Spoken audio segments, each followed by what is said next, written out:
Speaker sir, आपका बेहद शुक्रिया कि कल शाम में आपने फ़ोन करके मेरी खैरियत और मुझसे दरियाफ़्त किया कि क्या हुआ, और आपने मुझे बताया कि आपने फ़ौरन पुलिस के आला अहदेदारों से बातचीत भी की।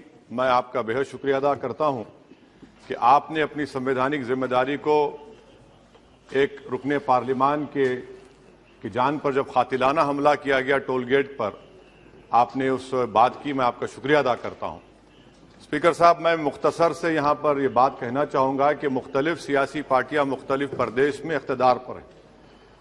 ये बात आप तमाम को मैं गोशेगुजार कर रहा हूं कि आखिर ये कौन लोग हैं जो गोली पर भरोसा करते हैं, बैलेट पर नहीं करते। आखिर ये कौन लोग हैं जो इतना रेडिकलाइज हो चुके हैं कि इनको इस संविधान पर एतमाद नहीं रहा, उनको अंबेडकर के बनाए हुए संविधान के खिलाफ हैं, जो इतनी नफरत पैदा करते हैं। आखिर ये कौन लोग हैं? मैं इसको सियासी गुफ्तगू नहीं करूंगा, ये सबके लिए छोड़ रहा हूं, क्योंकि जहां तक मुझे मालूम कि मैं 2 मरतबा का विधायक हूं, 4 मरतबा का सांसद हूं, और अगर इस तरह से अगर राजनीति आगे बढ़ेगी कि टोल गेट पर गाड़ी रुकती है और 4 राउंड गोलियां चलाई जाती हैं, आखिर इन नौजवानों को ये कैसे रेडिकलाइज हुए?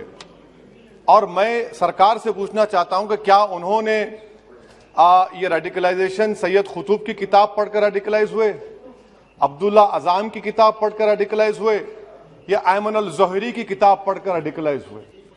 इसीलिए मैंने सरकार से 2015 में कहा था कि इंटरनल सिक्योरिटी डिपार्टमेंट MHA में उसमें तमाम मजाहिब के लोगों का एक काउंटर सेल बनाइए आप। और सर, ये रेडिकलाइज हो चुके हैं तो भारत की इससे राइट विंग कम्युनिज्म और टेररिज्म बढ़ेगा। मैं आपसे अपील कर रहा हूं कि जो गलती NDA 1 में की थी, आप वही करने जा रहे हैं। आपको नुकसान होगा, आपकी सरकार को नुकसान होगा, देश को तो, देश की सालिमियत को खतरा तो पैदा हो रहा है। सर, मैं आपके जरिए से सरकार को यह भी बताना चाहूंगा कि जिन लोगों ने ये रेडिकलाइजेशन किया है, आप इस पर गौर करिए, इन पर UAPA क्यों नहीं लगाते आप? अगर कोई स्पीच देता है, अगर कोई फेसबुक पर किसी क्रिकेट मैच पर किसी टीम की तायीद करता है तो UAPA लगता है। एक सिटिंग MP के ऊपर UAPA नहीं लगेगा सर। मैं सरकार पर छोड़ता हूं। सर, चौथी बात यह है कि रेडिकलाइजेशन की जब बात होती है, हमने यहां पर एक कांग्रेस के बड़े नेता से सुना कि 2 भारत हैं दौलत के एतबार से। नहीं सर, भारत की दौलत मोहब्बत है। भारत की दौलत पैसों की दौलत नहीं है, भारत की दौलत मोहब्बत है। हां, 2 भारत हैं, एक मोहब्बत पर जो पिछले कई बरसों से आबाद है, और एक नफरत पर भारत बन रहा है। तो क्या आप दौलत की भारत की मिसाल देंगे या मोहब्बत की भारत की मिसाल देंगे? अगर मोहब्बत की भारत की मिसाल देंगे तो उसमें आपको मेरी जबान को रोकने के लिए गोली चलाने की जरूरत नहीं है। इस 2 भारत को समझने की जरूरत है। सर, खत्म सर, मुझे खत्म सर सुनिए सर, मैंने करीब से 6 फीट से गोलियां देखी, मुझे बोलने दीजिए सर। हो सकता है कि कल दिन ना देखूं मैं। अगर मैं यहां पर नहीं बोलूंगा तो कहां बोलूंगा सर? आप मुझे प्लीज बोलने दीजिए। सर, मैं आपसे गुजारिश यह करना चाहूंगा कि आप हरिद्वार में, रायपुर में और इलाहाबाद प्रयागराज में मेरे बारे में क्या कहा गया? आपके नाईबी की रिपोर्ट है ना, आप क्यों छुपा रहे उसको? देखिए, मैं मौत से नहीं डरने वाला हूं, हम सबको जाना है इस दुनिया से। बल्कि मैंने कह दिया कि मैं इस वतन में पैदा हुआ, मेरी मां की कोख से तो जमीन पर लिटाया गया।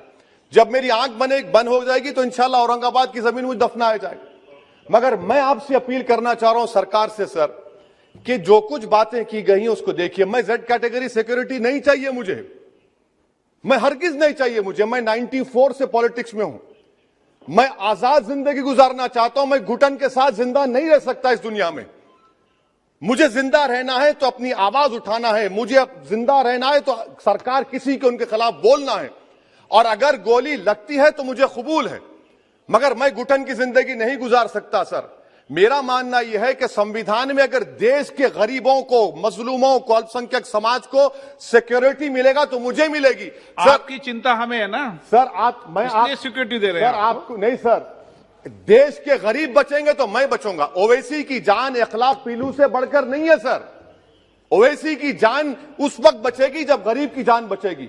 इसीलिए मैं आपके जरिए सरकार से अपील करना चाहूंगा कि सर इस नफरत को खत्म करिए, इस नफरत को खत्म करिए और इस पर आप गौर करिए।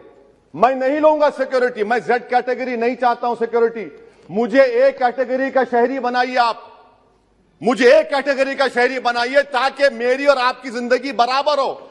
जब देश के प्रधानमंत्री पर सिक्योरिटी ब्रीच हुआ, अपोजिशन की तरफ से मैंने कहा था कि गलत हुआ। सब सेकुलर पार्टी के लोगों ने कहा कि ओवैसी तुम क्यों बोले? मैंने कहा नहीं, देश का प्रधानमंत्री मेरा है, सिक्योरिटी ब्रीच हुई तो एक्शन लेना चाहिए। मगर 4 मर्तबा के एमपी पर कोई 6 फीट के फासले से 4-4 गोली चलाता है। मुझे मौत है, हम सबकी मौत है, मगर मैं इन गोली चलाने वालों से डरकर खामोश नहीं बैठने वाला हूं। और मैं दुआ करता हूं कि उत्तर प्रदेश में पुरअमन पोलिंग होगी इंशाअल्लाह। उत्तर प्रदेश की जनता गोली चलाने वालों का जवाब बैलेट से देगी, नफरत का जवाब मोहब्बत से देगी और कमजोरों को दबाने का जवाब हिस्सेदारी से देगी। मेरी आपसे गुजारिश है सर कि मुझे जेड कैटेगरी नहीं चाहिए, मैं रिजेक्ट करता हूं। आप इंसाफ करिए सर, उस पर यूएपीए लगाइए। और इनके दिमाग कौन है? 2 लोग रेकी करते हैं, उनको मालूम कि मैं मीरठ किठौर से आ रहा हूं उस टोल गेट पर, और 6 फीट के फासले पर गोली चलाते हैं। तो आप देख लीजिए सर, आप सरकार के हवाले, अगर आप इंसाफ करना चाहे आप इंसाफ कर सकते, मगर रेडिकलाइजेशन आपको नुकसान पहुंचाएगा और इससे राइट विंग टेररिज्म बढ़ेगा। शुक्रिया सर।